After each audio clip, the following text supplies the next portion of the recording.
नमस्कार, मैं निकिता और आप देख रहे हैं सी न्यूज भारत। वक्त हो चुका है न्यूज बुलेटिन का। बुलेटिन में खबरों की शुरुआत करते हैं भिंड से, जहां यात्री बस और ट्रक की जबरदस्त भिड़ंत से 2 दर्जन लोग हुए घायल। आगे देखेंगे लखीमपुर खीरी में थाना प्रभारी ने कहा बच्चा चोरी जैसी अफवाह फैलाने वालों पर होगी सख्त कार्रवाई। इसी के साथ जानेंगे उज्जैन में कृषि विज्ञान केंद्र में शिविर आयोजित कर कृषकों को बताए गए फसल बीमा योजना से होने वाले लाभ। ऐसी ही तमाम खबरों पर विस्तार से करते हैं चर्चा। भिंड में यात्री बस और ट्रक की जबरदस्त भिड़ंत, 2 दर्जन लोग घायल, कई की हालत गंभीर। पुलिस और एम्बुलेंस पहुंची मौके पर। घायलों को ग्वालियर किया जा रहा रेफर। ग्वालियर से भिंड जा रही थी बस के उड़े पर खदशे। एक्सीडेंट के बाद खाई में पलटा ट्रक। मालनपुर थाना क्षेत्र के गुरीखा गांव के पास हाईवे की घटना। भिंड से सीनू संवाददाता सोनू परमार की रिपोर्ट। गुजरात के दाहोद जिले के संजेली तहसील में आंगनवाड़ी वर्कर एवं हेल्पर बहनों द्वारा वेतन वधारों एवं तमाम प्रश्नों के निराकरण के लिए टीडीओ श्री ने आंगनवाड़ी वर्कर बहनों के द्वारा आवेदन पत्र दिया गया। गुजरात से सीनू संवाददाता महेश डामोर की रिपोर्ट। पलिया कला खीरी संपूर्ण नगर कोतवाली हनुमंत लाल तिवारी ने ग्रामीणों के साथ बैठक की। बोले कोतवाल, बच्चा चोरी जैसा कोई नहीं है। क्राइम अफवाह फैलाने वालों पर कार्यवाही होगी। बच्चा चोरी जैसी इन दिनों चल रही अफवाहों को लेकर संपूर्ण नगर कोतवाली ने गांव-गांव जाकर बैठक की। बैठक के दौरान पुलिस ने बताया कि बच्चा चोरी जैसा कोई गैंग नहीं है। उन्होंने कहा कि अगर कोई भी बच्चा चोरी जैसी अफवाह को फैलाता हुआ पाया गया तो पुलिस उस पर सख्त कार्यवाही करेगी। उन्होंने मौजूद ग्रामीणों से शांतिपूर्ण व्यवस्था बनाए रखने में पुलिस का सहयोग करने की अपील की। लखीमपुर से सीनू संवाददाता दिलीप कुमार जायसवाल की रिपोर्ट। थाना खीरी क्षेत्र के ग्राम मखापुर गांव का मामला। झोलाछाप डॉक्टर के गलत इलाज से ग्रामीण की मौत। गलत इंजेक्शन लगाने से बिगड़ी थी हालात खराब होने पर डॉक्टरों ने लखनऊ किया था रेफर। ग्रामीणों ने तोड़ा दम। ग्रामीणों की मौत की खबर मिलते ही फरार हुआ झोलाछाप डॉक्टर। तबीयत खराब होने पर परिजनों ने थाने में दी तहरीर। 1 सप्ताह गुजर जाने के बाद पुलिस ने नहीं दर्ज की रिपोर्ट। लखीमपुर से सीनू संवाददाता मुकेश सक्सेना की रिपोर्ट। उज्जैन मध्य प्रदेश राज्य विधिक सेवा प्राधिकरण जबलपुर एवं प्रधान जिला एवं सत्र न्यायाधीश एवं अध्यक्ष जिला विधिक सेवा प्राधिकरण आर.के. वानी के निर्देशन में कृषि विज्ञान केंद्र विक्रम नगर उज्जैन में विधिक साक्षरता शिविर का आयोजन किया गया। इस अवसर पर जिला न्यायाधीश एवं प्राधिकरण के सचिव अरविंद कुमार जैन ने अपने उद्बोधन में उपस्थित कृषकों को जनोपयोगी सेवाओं की लोक अदालत के अंतर्गत फसल बीमा योजना संबंधी जानकारी प्रदान की। उज्जैन से सीनू संवाददाता सुरेश जाटवा की रिपोर्ट। गाजीपुर पुलिस ने किया बड़ा खुलासा। जहां झारखंड में हुई लूट एवं हत्या की घटना का गाजीपुर पुलिस ने खुलासा किया है। एसओजी टीम व गहमर एवं सुबह पुलिस ने घेराबंदी कर 3 हत्यारोपी लुटेरों को ट्रक सहित उस पर लदे 16 लाख कीमत की 20,000 किलो लोहे की सरिया बरामद करने में सफलता पाई है। पुलिस की छानबीन में पता चला कि ट्रक झारखंड के सरायकेला से लोड होकर पश्चिम बंगाल के लिए रवाना हुई थी, जहां मार्ग में ही मंडार थाना जनपद रांची में ही ट्रक के मूल चालक की हत्या कर बदमाशों ने लोहे की सरिया से लदे ट्रक को लूट लिया था। आगे जांच में ये भी पाया गया कि लूटी गई ट्रक का मूल नंबर JH05V9291 को बदलकर बदमाश इसे गाजीपुर के रास्ते ले जाकर ट्रक व लदे हुए माल 20,000 किलोग्राम लोहे के सरिया की कहीं बेचने की फिराक में थे, जिसको गाजीपुर पुलिस के द्वारा पकड़ लिया गया है। पूछताछ एवं जांच के आधार पर मुठभेड़ में घायल बदमाश के 2 फरार साथी दिलीप यादव पुत्र सुरेंद्र यादव निवासी ग्राम रउआपारा थाना अतरौलिया जनपद आजमगढ़ व श्रवण उर्फ छोटू यादव पुत्र रामजी यादव ग्राम शाहपुर थाना सराय मीर जनपद आजमगढ़ मौके से फरार हो गए हैं। 2 लोग फरार हो गए थे। क्या है पूरा मामला और आज किस तरह का? देखिए, कल 7 बजे से 12 बजे तक चेकिंग के आदेश जो है रात्रि के लिए दिए गए थे। इसमें समस्त वाहन हाईवे एरिया पे सिटी एरिया में चेकिंग करने के आदेश जो है दिए गए थे। अभियान जो है वो ज़्यादातर बड़े चेकिंग के दौरान घेमर का पुलिस के बैरिकेडिंग को तोड़ते हुए एक ट्रक तेज पीछे जोतीपुर होते हुए सोहल के मिदनीपुर एरिया तक पहुंचा। पुलिस की टीमों ने एसओजी का टीम उनके प्रभारी और जोतीपुर पुलिस, सोहल पुलिस और घेमर पुलिस द्वारा उनको इंटरसेप्ट किया गया। वाहन में जो है उस समय पे 3 लोग सवार थे और सभी लोगों द्वारा फायरिंग पुलिस पार्टी पे किया गया। दो लोग वहाँ से जैसे पुलिस अपनी तरफ से फायरिंग करना शुरू कर दी, दो लोग वहाँ से फरार हो गए। एक व्यक्ति को जवाबी कार्रवाई में मुठभेड़ में गोली लगी थी, उसको प्राथमिक उपचार के लिए सदर अस्पताल भेजा गया है। ये पूरा प्रकरण जो है वो झारखंड से शुरू होता है। झारखंड में VK steel industries private limited से एक ट्रक निकलता है जिसका नंबर ओरिजिनल नंबर JH05V9291 रहता है। जो इसके मूल जो चालक है केतन, उसकी हत्या उसी के दोस्त जो है वो रांची बाईपास पे करते हैं। उसके शराब में कुछ नशीला पदार्थ मिलाते हुए उसकी हत्या करते हैं। उसका गला भी वहाँ पे रेत कर देते हैं। इसकी डेड बॉडी केतन की मानदेर थाना जो पड़ता है रांची डिस्ट्रिक्ट में, वहाँ पे पुलिस को बरामद होती है। वहाँ पे एक मर्डर का मुकदमा जो है वो लिखा जाता है।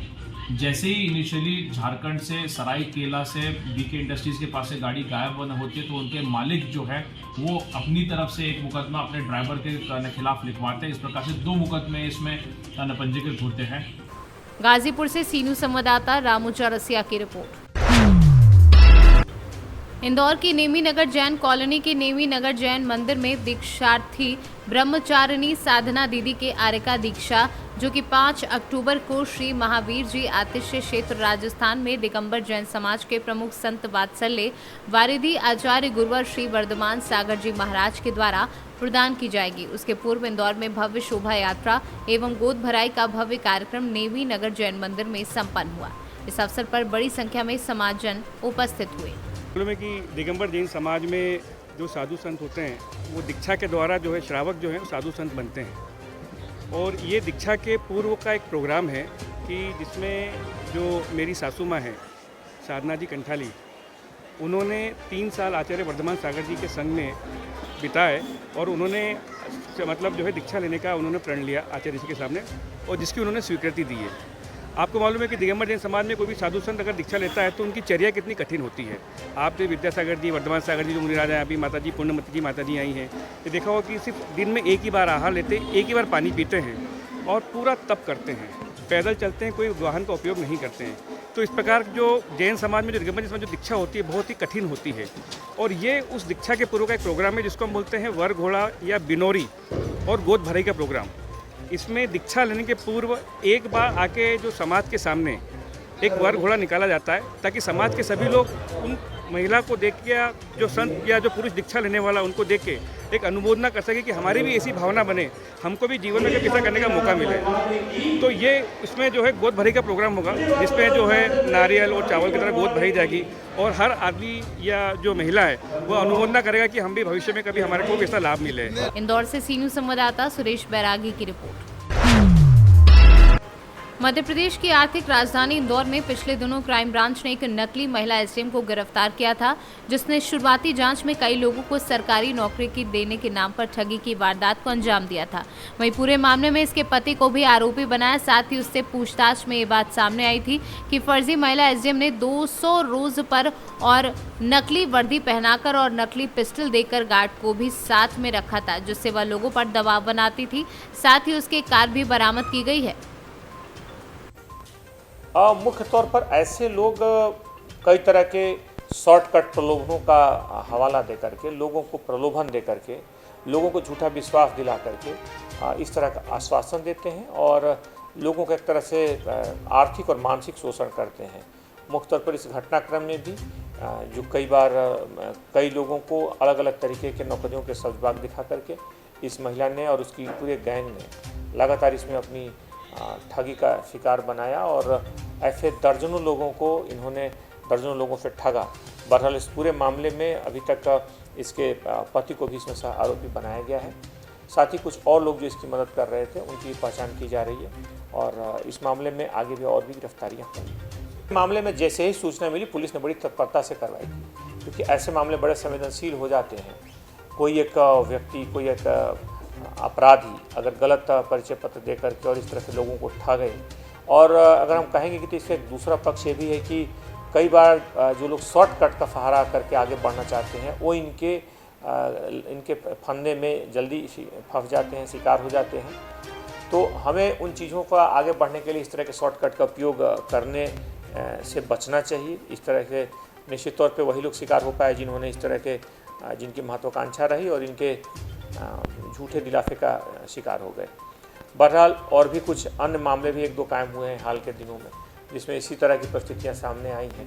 बहरहाल जिस भी मामले में शिकायत आई है पुलिस ने न सिर्फ तत्परता से सही आरोपी को सुनिश्चित किया, पहचान किया, बल्कि उसमें गिरफ्तारी भी की।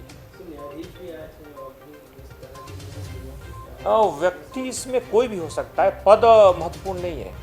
महत्वपूर्ण है कि व्यक्ति आखिर इसकी गिरफ्त में क्यों आता है और क्यों शॉर्टकट से हम किसी चीज़ को हासिल करना चाहते हैं। कई बार शॉर्टकट से हासिल करने के चक्कर में, उसके हम उलझन में, उसके प्रलोभन में हम ऐसे लोगों का शिकार हो जाते हैं और फिर ऐसे लोग आसानी से अपने शिकार को ढूंढ लेते हैं और मुख्यतः उनके उस प्रलोभन में फंसा करके उन्हें शिकार बनाते हैं। तो ऐसे अलग अलग कई नौकरियों का प्रलोभन दे करके ऐसे जालसाजों ने लोगों को शिकार बनाया है।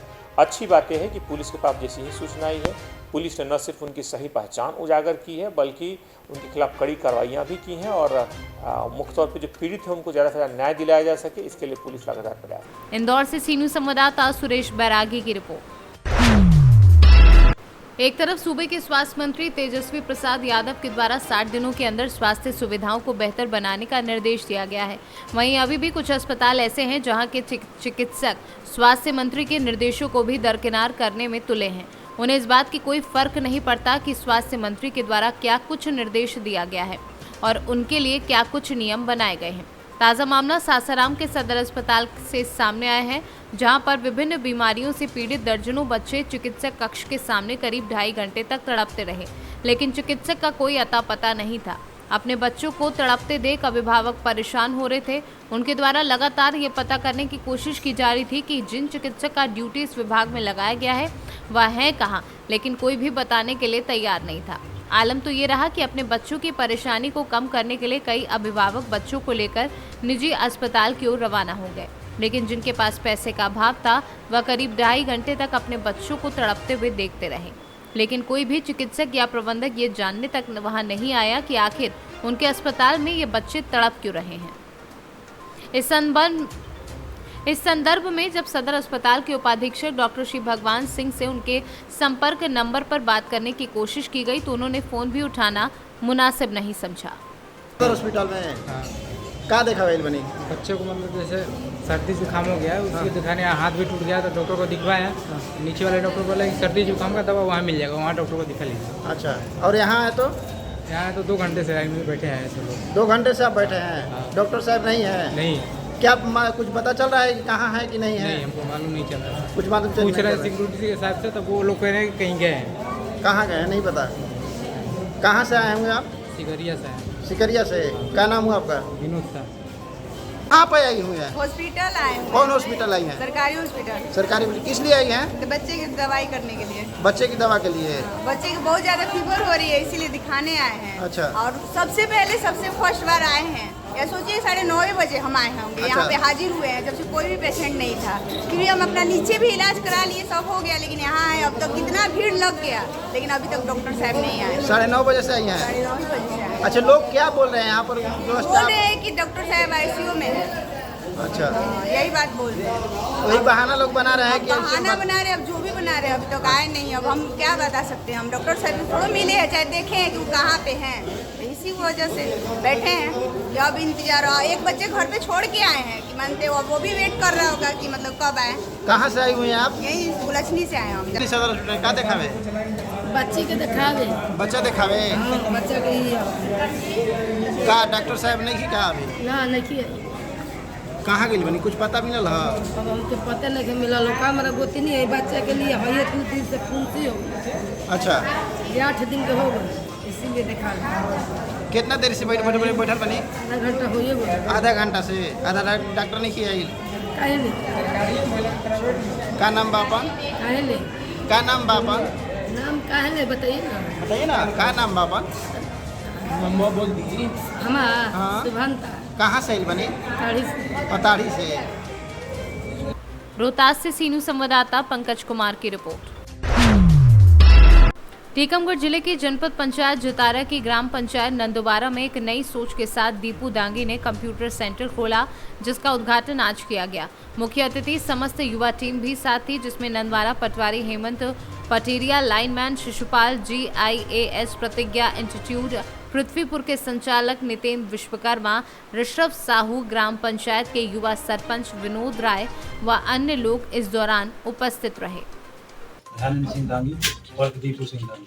अच्छा, तो आज आपने एक कंप्यूटर सेंटर खोला है, तो उसका क्या उद्देश्य है?